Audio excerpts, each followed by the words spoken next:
नारी क्या है? नारी का रूप क्या है? उसका स्वरूप क्या है?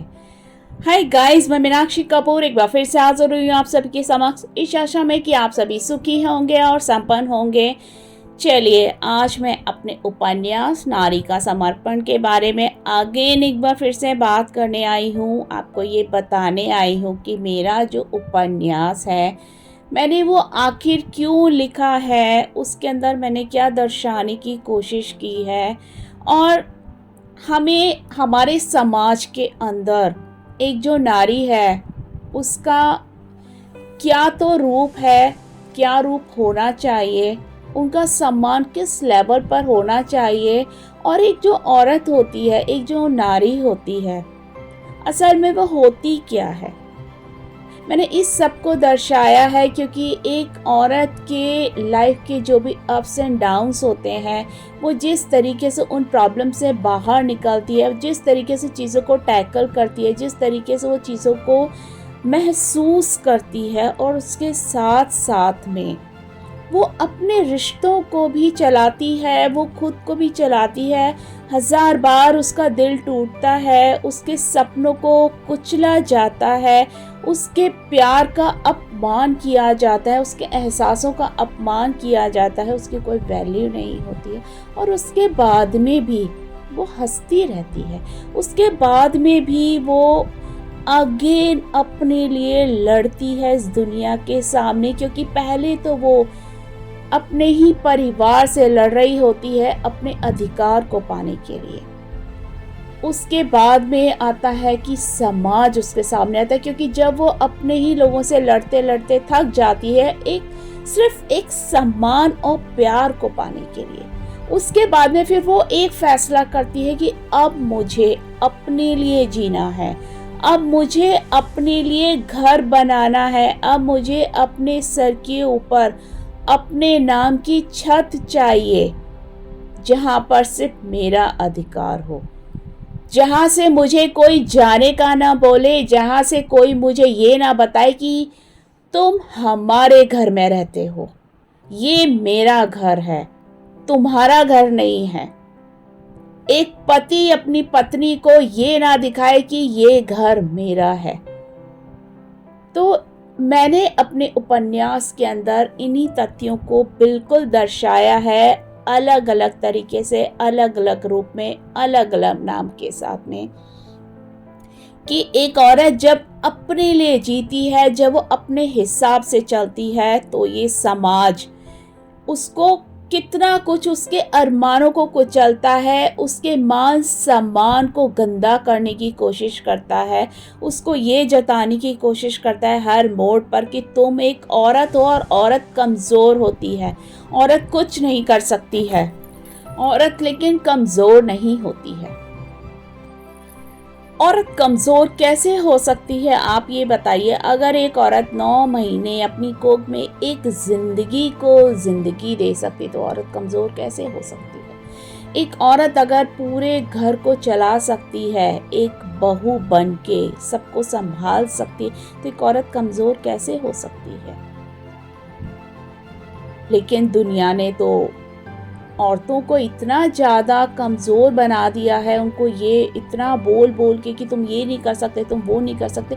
अरे क्यों नहीं कर सकते? औरत हर वो काम कर सकती है जो एक मर्द कर सकता है, और औरत वो काम भी कर सकती है जो एक मर्द नहीं कर सकता है। औरत के अंदर तो इतना पोटेंशियल होता है, लेकिन यही हमारा पुरुष प्रधान देश औरतों को कमज़ोर बना देता है। मैंने यही सब अपने उपन्यास के अंदर लिखा है, मैंने यही सब बताया है। और मेरे को ये नॉवेल क्यों लिखना चाहिए, इसका इंस्पिरेशन मुझे क्यों मिला, क्योंकि मैं भी एक औरत हूँ, मैं भी एक लड़की हूँ। बचपन से मैंने भी बहुत कुछ देखा है अपने समाज में, अपने आसपास में, घरों में, इधर उधर सब जगह। इसलिए मुझे लगा कि मुझे ये लिखना चाहिए, शायद कुछ ऐसी औरतों के लिए लिखना चाहिए जो आज भी सफल हैं। वो फीमेल्स बहुत सफल हैं, उन्होंने वो एक लेवल पर, लेकिन उसके बावजूद भी इमोशनली वो बहुत डाउन है। उनको उस मुकाम तक पहुंचने के लिए बहुत कुछ झेलना पड़ा था, बहुत कुछ सहन करना पड़ा था, अपने ही परिवार से, अपने ही पति से, अपने ही बच्चों से, और एक उम्र में आकर वो अकेली खड़ी हो गई थी। और फिर उसने सोचा कि अब मुझे मेरे लिए जीना है, अब मैं अपने नाम का झंडा फहराऊंगी, अब मुझे किसी की जरूरत नहीं है, अब मैंने सिर्फ खुद का नाम बनाना है दुनिया के सामने, खुद के नाम की छत खड़ी करनी है, खुद के घर के आगे मेरे नाम की नेम प्लेट लगानी है, क्योंकि उस पर अधिकार मेरा होगा। तो यही सब मैंने दर्शाया है कि जिंदगी में आगे बढ़ने के लिए औरतों के लिए कोई एज लिमिट नहीं होती है। जिस तरीके से प्यार की कोई एज लिमिट नहीं होती है, एजुकेशन की कोई एज लिमिट नहीं होती, इसी तरीके से एक औरत को अपने पैरों पर खड़े रहने की भी कोई एज लिमिट नहीं होती है। लोग कहते हैं कि बुढ़ापे में आकर अब ये काम कर रही है, बुढ़ापे में अब ये क्या काम करेगी, इसको कौन नौकरी देगा, ये कहाँ 4 पैसे कमाएगी। अरे जीवन के आखिरी क्षण में भी जब इंसान खाना खा सकता है, सांसें ले सकता है, लोगों से उम्मीदें रख सकता है, तो एक इंसान पैसे क्यों नहीं कमा सकता है। उसकी जिंदगी थोड़ी ना खत्म हो गई है। अगर उसके 20 साल बचे हैं तो 20 साल कम नहीं होते, अगर किसी के 5 साल बचे हैं तो 5 साल कम नहीं होते हैं। और जिंदगी कब चली जाए हमारे हाथों से, कब सर रख जाए, किसी को नहीं पता। हमें क्या पता कि अगला क्षण क्या लेकर आने वाला है। तो दुनिया कौन होती है औरतों को ये बताने वाली कि तुम अब 40 क्रॉस कर गए हो, कि 45 क्रॉस कर गए हो, कि 50 क्रॉस कर गए हो, कि 60 क्रॉस कर गए हो, कि अब तुम पैसे नहीं कमा सकते, तुम तो अब अपने बच्चों पे डिपेंड हो, कि तुम अपने पति पे डिपेंड हो, कि इस पे डिपेंड हो, कि उस पे डिपेंड हो। अरे क्यों डिपेंड है किसी के? एक औरत क्यों इतनी मजबूर है? क्योंकि हमारे समाज ने उसको इतना मजबूर बना दिया है। बचपन से लड़कियों को मजबूर बना दिया जाता है, कमजोर बना दिया जाता है अपनी सहूलियत के हिसाब से। पहले माँ बाप उसको मजबूर कर देते हैं, परिवार वाले मजबूर कर देते हैं, बाद में उसका पति उसको मजबूर कर देता है, उसका ससुराल वाले मजबूर कर देते हैं, बाद में उसकी औलादें उसको मजबूर कर देती हैं, बहू बेटे उसको मजबूर कर देते हैं। तो एक औरत का जीवन क्या है फिर? नौकरानी है क्या एक औरत? नौकर है क्या लोगों की? कि हर किसी को खुश रखो, हर किसी के हिसाब से चलो, जो सामने वाले को अच्छा लगता है वो करो। उसकी अपनी कोई जिंदगी नहीं है, उसकी अपनी कोई खुशियां नहीं है, उसका अपना कोई प्यार नहीं है। अगर एक मिडिल एज में आके कोई औरत को किसी से प्यार हो जाता है तो उसके नाम के आगे मतलब उसकी ही औलादों को शर्म आने लग जाती है कि अरे ये इस उम्र में प्यार करेगी मेरी माँ, अरे इस उम्र में शादी करेगी मेरी माँ। अरे क्यों नहीं कर सकती? शादी क्यों नहीं कर सकती है? जब वो सारे काम कर सकती है, जब वो अपना पैसा कमा सकती है, अपने हिसाब से जिंदगी को चला सकती है, तो वो शादी क्यों नहीं कर सकती है दोबारा से? वो प्यार क्यों नहीं कर सकती है किसी से?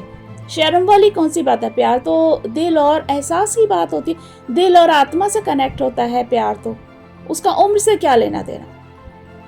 यही सब मेरे उपन्यास के अंदर मैंने दर्शाने की कोशिश की है। अपने समाज को एक मैसेज देना चाहती हूँ मैं कि औरतों को इतना कमजोर मत समझो, औरतों को इतना मजबूर मत करो कि वो दुर्गा माँ की तरह त्रिशूल उठाने पे मजबूर हो जाए, वो झांसी रानी की तरह तलवार उठाने पे मजबूर हो जाए। मत करो औरत को इतना मजबूर, क्योंकि औरत कमजोर नहीं है। औरत चाहे तो सारी सृष्टि को नष्ट कर सकती है, औरत के अंदर इतनी ताकत होती है। लेकिन हमारा पुरुष प्रधान देश इस चीज को समझने को ही तैयार नहीं है कि औरत के अंदर कितना पोटेंशियल है। जब औरत अपने पर आ गई, सब कुछ तबाह कर सकती है, और एक औरत अगर अपने पर आ गई तो सब कुछ बना भी सकती है। और मैं ये उन औरतों के बारे में बात कर रही हूँ जो सच में औरत है। मैं उन फीमेल्स की बात नहीं कर रही हूँ जिन फीमेल्स के अंदर ना तो दिल होता है ना इमोशंस होते हैं। वो जो मतलबी फीमेल्स होती है, मैं उनकी बात नहीं कर। मैं ऑलवेज मेरे और भी वीडियो के अंदर मैं यही चीज़ बोलती हूँ कि 95% फीमेल्स ही ऑनेस्ट होती हैं, 5% फीमेल्स ऑनेस्ट नहीं होती हैं। तो मेरे उपन्यास के अंदर ऐसी फीमेल्स का भी जिक्र है जो 5% में आती हैं, और मेरे नॉवेल में ऐसे फीमेल्स का भी जिक्र है जो 95% में आती हैं। तो बने रहिए, तब तक आप मुझे सुनते रहिए और मेरे नावल का इंतज़ार कीजिए। बहुत जल्द वो मार्केट में आ रहा है आप सभी के समक्ष। आप उसको पढ़िए और समझने की कोशिश कीजिए कि एक औरत सम्मान का पात्र होती है। उन्हें थोड़ा सा प्यार दीजिए, थोड़ी सी इज्जत दे दीजिए, वो समर्पित हो जाएंगी आपके लिए। इसीलिए मैंने अपने नावल का नाम लिखा है नारी का समर्पण। समर्पण की भावना होना बहुत ज़रूरी होती है। समर्पण से ही प्रेम की उत्पत्ति होती है और समर्पण में ही प्रेम होता है। तो मुझे सुनने के लिए थैंक यू सभी के लिए। God bless you all, take care, bye, love you all.